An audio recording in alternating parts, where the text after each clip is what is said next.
ఆంధ్రప్రదేశ్లో సీరియస్గా దృష్టి సారించాల్సినటువంటి అంశం మత పెచ్చరేగుతుండటం, హిందూ వ్యతిరేక ధోరణి, పాకిస్తాన్ అనుకూల ధోరణి వివిధ ప్రదేశాల్లో కొంతమంది మధ్య ప్రత్యక్ష అవడం.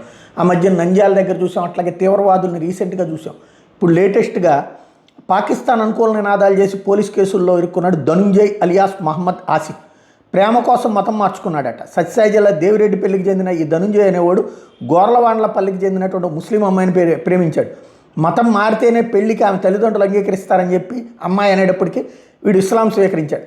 తిరుపతికి చెందిన ప్రసన్న కుమార్ రెడ్డి దగ్గర కారు అద్దెకి తీసుకుని నడుపుతున్నాడు. ముందు టైరు పేలి ఓ రోజు ప్రమాదం జరగడంతో కారు మరమ్మతు ఖర్చులు అద్దె సొమ్ము కలిపి ప్రసన్న రెడ్డికి 15,000 చెల్లించాల్సి వచ్చింది. ఏడాది మార్చిలో ప్రసన్న అరవింద్ అనే యువకుడితో కలిసి కర్ణాటకలోని వైట్ ఫీల్డ్లో ధనుంజయ్ నిలదీశాడు. ముస్లింల వల్ల దేశంలో అనేక సమస్యలు వస్తున్నాయి, నువ్వు కూడా ముస్లిం అని రెచ్చగొట్టడంతో సానం కోల్పోయాడు అటువాడు. ఐ లవ్ పాకిస్తాన్, పాకిస్తాన్ జిందాబాద్ అంటూ నినాదాలు చేశాడు. దీన్ని ప్రసన్న సెల్ ఫోన్లో రికార్డ్ చేసి ఈ నెల 2న ప్యూర్ ఫ్యాక్ట్ అనే ఇన్స్టాగ్రామ్ ఐడిలో పోస్ట్ చేశాడు. వీడియో దేశవ్యాప్తంగా వైరల్ అవడంతో స్థానికులు నల్లచెరువు పోలీస్ స్టేషన్లో ఫిర్యాదు చేశారు. పోలీసులు గురువారం ఈయన్ని అరెస్ట్ చేశారు. ఆసిఫ్ ఇప్పుడు వాడి పేరు. అంటే చివరికి మతం మారిన గొర్రెలు కూడా ఇట్లా తయారవుతున్నాయి అన్నమాట.